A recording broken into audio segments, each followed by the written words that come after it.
Let's start off with the new minimum wage. Let's get some clarity. Has the president signed the bill and is it effectively law? Yes. Good afternoon. The president has signed the bill and it is law. It is law. We had a meeting with the president where the president had confirmed that he had signed the bill. And it's our expectation that the federal government will go ahead and implement the bill. And we also expect the various state governments to follow through. All right, now, so effectively the minimum wage has been increased from 7,000 naira to 18,000 naira, with inflation currently at about 11.1%, and many fearing that inflation could rise in Nigeria. Is this going to have a material impact on the standard of living for Nigerians? Yes, I think it's going to have an impact. It's not going to be a major impact, because if you are looking at the 18,000 naira that we're talking about, you're looking at just about $100. So for $100 for an average family of 4, you can divide $120 times 30 days. You are looking at a family of 4 living on just $3 a day. So the standard of living is already very low. What we've just done is to just lift it a little bit, and we've always made it clear. And even though we are hearing that some state governors are saying that they may not be able to pay, but we've also made it very clear that it's not acceptable to us that state governors or state government cannot pay, because it took us over a year of negotiation. Various statistics were brought before us. The private sector were involved, informal sector were involved, and the original demand of labor was 52,000 naira, which was about $350 a month. So after the negotiation, we all now agree that, okay, fine, factor in inflation and what have you. And we now said to also encourage the informal sector to employ more people. That is how we now came down to 18,000 naira. You mentioned the state governors, and many of them, obviously it's reported, are opposed to the introduction of a minimum wage purely because they can't afford it. We know that there is a budget allocation to all 36 states from the federal government, but effectively some of the smaller states have to make provision for themselves by raising capital independently through bonds and finding other creative ways of drawing investment into the regions. Was this the right time to be doing this?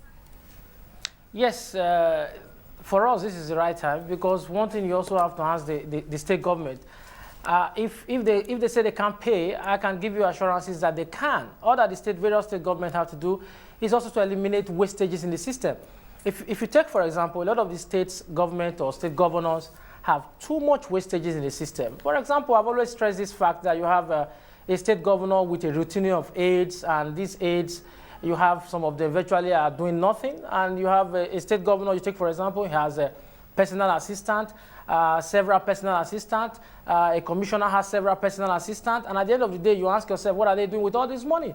And if the state, what we've always advocate is that you let us see your wage bill, and let us see the revenue that comes to the government, and let us see what these revenues are being used for. So at the end of the day, you look at it is that we keep emphasizing. I'll give an example of the federal government. The federal government says they are going to pay. But initially, they were dragging their feet, and we had to ask them. You take, for example, the National Assembly. Legislators in the National Assembly in Nigeria earns over $1 million. So by the time you put that together, you ask yourself, well, what value are they adding for them to be earning about $1 million? And here we are talking about $120 for a family of 4. Yeah. And how will you justify that? So if we are talking about inflation, we, the government and those in authority, should know that if they really care, they should be the one to cut down on their excesses. Right. There are just too many wastages in the system. Beyond some of those issues of political morality is the question of business. I mean, Nigeria is desperately trying to attract foreign direct investment, is trying to boost the real sector of the economy, get more entrepreneurs active. When you add to the the already difficult costs of energy and infrastructure and the deficits that exist in Nigeria, you add to that a minimum wage, it's really going to add to the cost of doing business. Is there a business case for this minimum wage? You see, yes, we do. Because if we never cared, if we never bothered about business, we'll stick to our 52,000 naira demand. And that was why we invited the informal sector, we invited the private sector. The private sector represented by NECA, which is the umbrella body for employers in Nigeria, we're all part of this negotiation. And the federal government and the state government, we're all part of this negotiation. Now, if you talk about in terms of poor infrastructure. The workers are not responsible for that.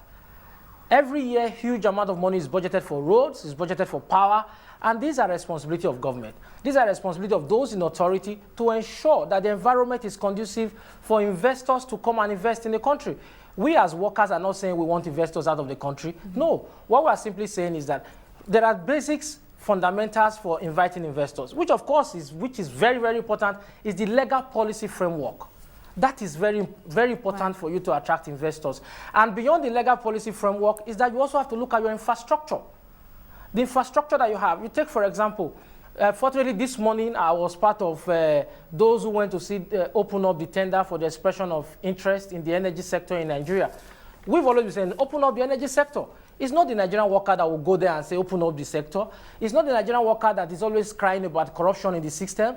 It is the responsibility of government to bring to book those who are corrupt in the system. Right. So if we limit our wastages, we ensure that our laws are respected, and investors, both within and outside the country, now have enough confidence in the country that yes, if they put their money here, they have every opportunity to recoup their investment, then we all want to come. Okay. So it's not whether you make 18,000 naira, which is $120, will make investors not to come.